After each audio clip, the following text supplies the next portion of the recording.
ने मुंह उठाकर मत आया कर, इसके हाथ से रोटी खाकर पेट खराब हो जाता है।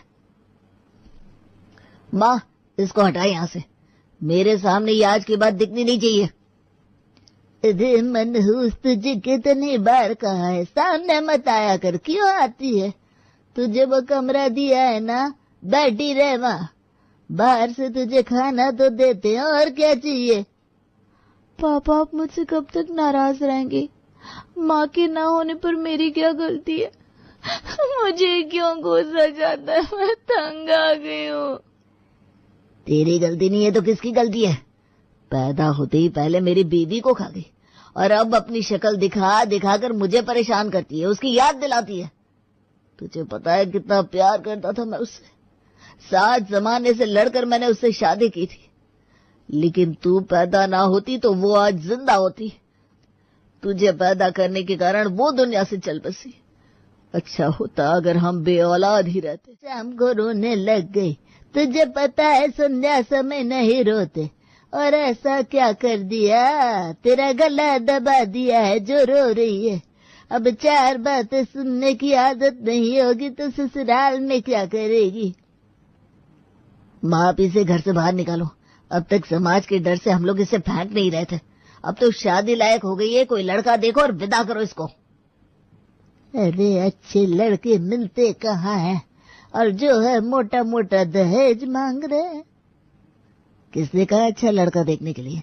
जो शराबी कबाबी जो भी मिले निकालो उसको बाहर। के वाले उसे देखने आए और उसकी मम्मी को भी वह लड़की बहुत पसंद आ गई। दोनों परिवार मिलकर उसकी शादी करवा देते हैं, लेकिन लड़का पहले से ही शराब पीता था और आगे चलकर ये आदत और बढ़ती चली गई। तो क्या कर्म करके आई है जो उल्टियां कर रही है? अभी तो शादी हुई तेरी। माँ, ऐसी लड़की से क्या पूछ रही हो? देखा नहीं इसका पिता कैसे बोल रहा था, बस इसे यहाँ से लेके जाओ। मुझे तो वैसे ही नहीं पसंद थी, ये तेरे कहने पर ब्याह कर लाया हूँ, वरना ऐसी से शादी नहीं करता मैं। शक्ल देख रही है, मनहूसियत छिपी हुई है इसके चेहरे पर। अरे बिन माँ की बेटी ये सोच कर लेकर आई हूँ कि घर के काम काज संभाल लेगी। अरे मुझे क्या पता था आते ही उल्टियां करेगी। निकल इस घर से बाहर, आज से यहाँ पर मेरी दूसरी बीवी रहेगी। नहीं रख सकते, ये कानूनी जुर्म है। आय हाय, ऐसे कैसे नहीं रख सकता है? एक नहीं 10 रखेगा। तू होती कौन है रोकने वाली? चल हट यहाँ से। जाओ बेटी कल्पना, अपने पति के साथ कमरे में जाओ। क्या मजाक कर रहे हैं आप मेरे साथ? अभी तो मेरी शादी को साल भर नहीं हुआ और ये दूसरी शादी कर रहा है। दूसरी नहीं चाहती, तू तीसरी है। पता नहीं क्या तेरे बाप ने हमसे पूछा ही नहीं, लड़का इतना उम्र दराज है, अब तक शादी क्यों नहीं हुई? तो आप लोगों को बता देना चाहिए था। अरे पूछा नहीं तो हम क्यों बताते? अरे दूसरे को तो हम लोगों ने जलाकर मारा था। तू भी देख ले, जिंदा रहना है तो जैसे रखे वैसे रहना। तेरे तो घर वाले तुझे पूछने भी नहीं आएंगे, तुझे अगर कुछ हो गया तो। तुमने इससे शादी कर ली, न शक्ल है न पर्सनालिटी। ऐ चाय रख और निकल यहाँ से। ज्योति मुंह उठाकर पूरा कमरा देखती है। कल जिस कमरे में वो नई बहू बनकर आई थी, जहां उसकी फोटो दीवार पर लगी थी, वह बदल चुकी है। जिस बिस्तर में वो अपने पति के साथ रहती थी, वहां अब कोई और औरत रह रही है। वो अपनी अलमारी देखती है, जो वो दहेज में लेकर आई थी उसमें किसी और की चूड़ियां टंगी होती है। क्या हो गया, पागल हो गई है क्या? हाँ, क्यों मेरा कमरा घुरी जा रही है? चल निकल यहाँ से। सुनाई नहीं दे रहा है क्या? वो क्या बोल रही है? क्या घड़ी घड़ी देख रही है? मैं अपना कमरा देख रही हूँ। नई बीवी जोर जोर से हंसने लगती है। अपना कमरा? ये तुम्हारा कमरा नहीं है, समझी? अभी तक समझ में नहीं आया। यहाँ से बाहर निकल, नहीं तो घर से बाहर फेंकवा दूंगी, नौकरानी कहीं की। घर से निकालने का नाम सुनते ही ज्योति कांप जाती है। उसकी आंखों में आंसू आ जाते हैं। वो रोते रोते कमरे से बाहर निकलती है कि अचानक से उसे चक्कर आ जाता है और वो गिर जाती है। ला फिर एक नया नाटक। अरे जूता सुंघाओ या फिर मुंह पर पानी डालो, लेकिन उठाओ इसको, घर का पूरा काम पड़ा है। माँ, तू ही लाई थी इसको, तू ही संभाल, मैं जा रहा हूँ काम पर। देख लो सासू माँ, मेरे पापा ने इतना पैसा दिया है कि तुम्हारी झोपड़ी को महल बना दिया, बेकार पड़े बेटे को काम पर लगा दिया। ऐसे में मैं घर का काम करूं? ये तो सोचना भी मत। इस मनहूस को अगर होश नहीं आता है तो घर का काम तू करेगी बुढ़िया। लेकिन मुझे समय पर नाश्ता खाना चाहिए। मैं अपने कमरे में जा रही हूँ, मुझे परेशान करने की जरूरत नहीं है। अरे नहीं नहीं नहीं बहू, बिल्कुल परेशान नहीं करेंगे। तुम जाओ, तुम्हें समय पर सब कुछ मिल जाएगा। इसको मैं संभालती हूँ, इसकी तो आदत है नाटक करने की। सास बहू के मुंह पर ढेर सारा पानी डालकर उठाती है। ज्योति किसी तरह उठती है, लेकिन वो जैसे ही उठती है उसे फिर चक्कर आते हैं। सास उसे अपने कमरे के बेड पर लिटा देती है। माँ जी, मुझसे आज काम नहीं होगा, पता नहीं मुझे क्या हो रहा है। माँ जी, प्लीज किसी डॉक्टर को दिखा दीजिए। अरे बंद करिए नाटक, बता रही हूँ मैं तुझे, यहाँ रहना होगा तो काम तो करना ही पड़ेगा। ज्योति उठती है लेकिन फिर गिर जाती है। फिर क्या करती? सास घर का काम करती है और शाम को, सुन, मैं तुझे डॉक्टर के पास ले चल रही हूँ। कल से अगर तुझे कुछ होता है ना तो उसका जिम्मेदार मैं नहीं हूँ। आज जितनी दवाइयाँ खानी है खा ले, कल से काम पर लग जाना। डॉक्टर फिर उसे दवाइयां देते हैं, सारी बातें समझाते हैं और फिर वह घर वापस आ जाती है। गिरा दे बहू, हम नहीं रखेंगे इसे। माँ जी, मैं आपसे वादा करती हूँ, आपके घर की किसी काम में कोई कमी नहीं होने दूंगी। मतलब जैसे रहती थी वैसे ही रहूंगी।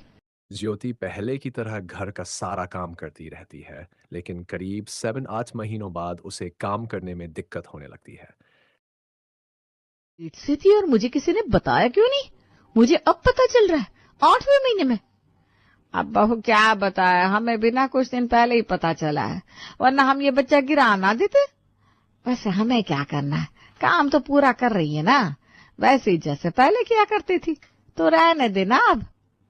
अच्छा, मतलब मेरे पति का बच्चा सामने रहेगा और मैं रहने दूं? कान खोलकर सुन लो, अगर ये और इसका बच्चा मेरे सामने रहेगा तो मैं इस घर में नहीं रह पाऊंगी।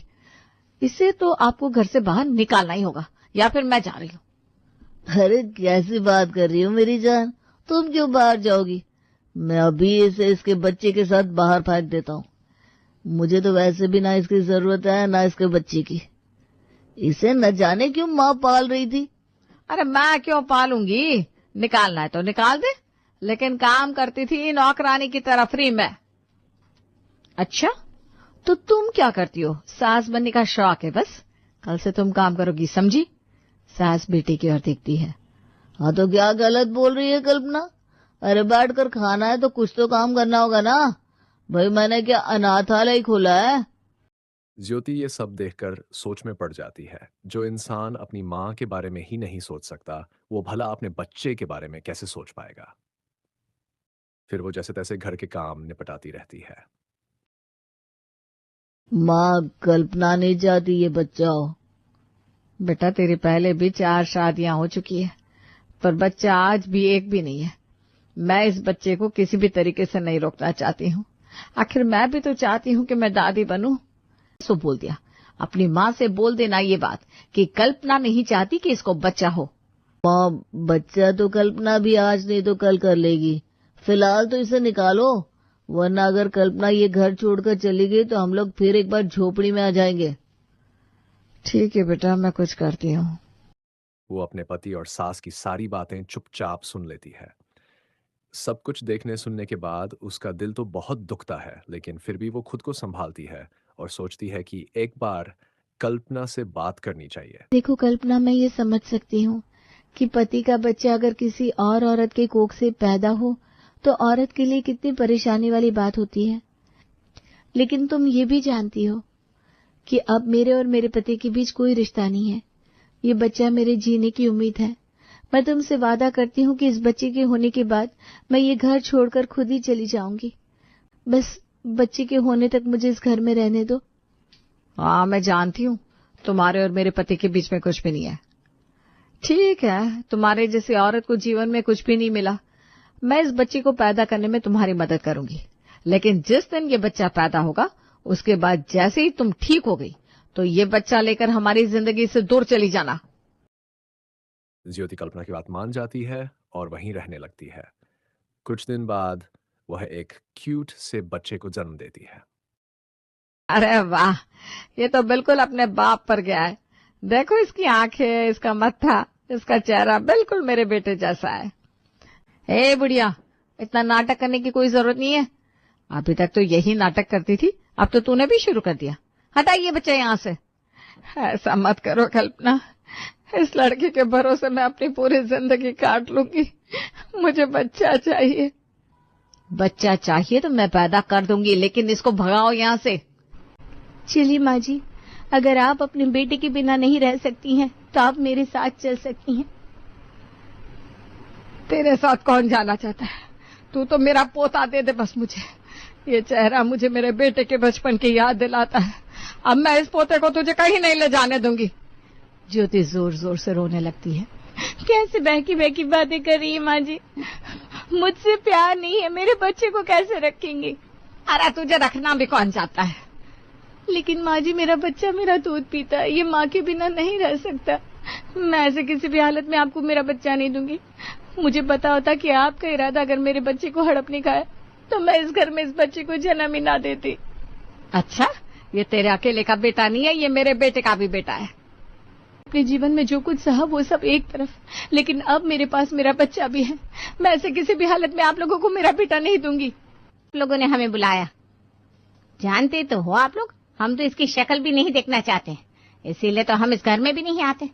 आपको पता है आपका घर ढूंढने में ही हमें कितना वक्त लग गया। हमें मत बुलाया करिए। ज्योति के मसलों पर हमने तो शादी कर दी, मतलब हाथ झाड़ लिया। वो तो मेरा बेटा भी कह रहा था कि आप लोगों ने कुछ भी नहीं किया अपनी बेटी के लिए। फिलहाल आपकी बेटी को हम छोड़ रहे हैं, हमें नहीं रखना, लेकिन हमारे पोते को हम नहीं छोड़ेंगे। वो बिल्कुल मेरे बेटे के बचपन को याद दिलाता है और मैं उसी एहसास के साथ रहना चाहती हूँ। अरे रे रे समधन जी, ऐसे इमोशनल ना हो, ये मीना कुमारी भी शर्मा आ जाएगी। क्या है ना, ये हल्का सामान लेने की आदत नहीं रही हम लोगों की। आपका शूट लगता है वहीं रुक गया। चलिए माहौल चेंज करिए। ये क्या बकवास है? रुकिए, आपकी बेटी को बुलाती हूँ। जी नमक चावल सब है, कुछ नहीं चाहिए। ज्योति नहीं दिख रही। अब हाँ, वो समधन जी आप ही बताइए, कहाँ है हमारी बहू? अरे हमें क्या पता, हम तो नौकरानी बनाकर 20,000 रुपये में बेच दिए हमारी बेटी को। अब आप बताइए कहाँ है हमारी बेटी? अब सास भी परेशान हो जाती है। उसे अंदर अंदर डर लगने लगता है। वो जानती है कि हर जगह उसका ही नाम लिखा हुआ है, कहीं ज्योति के चले जाने से उसे कोई परेशानी न हो जाए। वो बार बार सोचती है, अगर लोगों ने कुछ पूछ लिया तो मैं क्या कहूंगी। बस यही सोचकर उसका मन बेचैन हो उठता है। आपकी बेटी ने हमारी प्रॉपर्टी में हिस्सा मांगा है, कहाँ से लाएंगे हिस्सा? मुझसे भी हिस्सा मांगा है उसने। तुम डॉक्टर के पास गई थी ना, क्या बोला डॉक्टर ने? क्यों, क्या हो गया था इसको? इसके पेट में दर्द हो रहा था माँ। कौन है ये, आपकी बेटी? अरे नहीं, ये मेरी बीवी है। दूसरी शादी? लेकिन ज्योति के रहते दूसरी शादी कैसे कर सकते हैं आप? आय हाय, बड़े आए बेटे की फिक्र करने वाले। तीसरी बीवी थी आपकी बेटी? तब तो पूछा नहीं, अब चौथी में पूछ रहे। अरे छोड़ो ना माँ इन लोगों को। कल्पना तुम बताओ, क्या बोला डॉक्टर ने? अरे क्या बोलेगा, बोल रहा था मैं कभी माँ नहीं बन सकती। माँ ने भी बोल दिया, बनना किसको है? आती है और सास कहती है, बिल्कुल मेरे बेटे जैसा है और कितना प्यारा गया है। हाय रे, मेरा पोता आ गया, बिल्कुल मेरे लल्लू की कॉपी है ये। ला ज्योति, मेरा पोता दे दे। पोता नहीं, मेरा हिस्सा दो। पिताजी आप भी और ये भी। तूने हम पर केस कर डाला? तुझे पता है हम लोगों के कोर्ट कचहरी में कितने पैसे लगेंगे? ज्योति चुपचाप से ये केस वापस ले ले और घर वापस आ जा, 100 काम पड़े हैं। अब वह पहले जैसी ज्योति नहीं रही। समय और जिम्मेदारियों ने उसे पूरी तरह बदल दिया है। अब उसकी हर सोच, हर कदम उसके बच्चे के लिए है। उसके अंदर की ममता और समझदारी उसे पहले से कहीं ज्यादा मजबूत और संवेदनशील बना चुकी है। मैं ना तो किसी की बेटी हूँ और ना ही किसी की बहू। मैं हूँ तो सिर्फ मेरे बेटे की माँ। घर वालों की नफरत से कैसे बच्चे की पूरी जिंदगी बर्बाद होती है ये मैं जानती हूँ। हमें हमारी प्रॉपर्टी का आधा हिस्सा दे दो, आप भी और माँ आप भी। बड़ी आई प्रॉपर्टी में हिस्सा मांगने वाली। तुझे कोई प्रॉपर्टी में हिस्सा नहीं दूंगा, भले ही दान कर दूं। ठीक है तो फिर कोर्ट में मिलना, देखे कैसे नहीं देते। चलिए ज्योति जी, ऐसा मत करो, बेटे के साथ मैं तुम्हें इज्जत और प्यार से घर पर रखूंगा। कैसी बात कर रही हो? और मैं? तू जा अपने घर, समझी? मुझे मेरी बहू मेरा पोता चाहिए, तुझे तो बच्चा ही नहीं चाहिए, लेकिन हमें तो चाहिए। बेटा हिस्सा भी तू रख ले, घर भी तू रख ले, लेकिन घर वापस आ जा।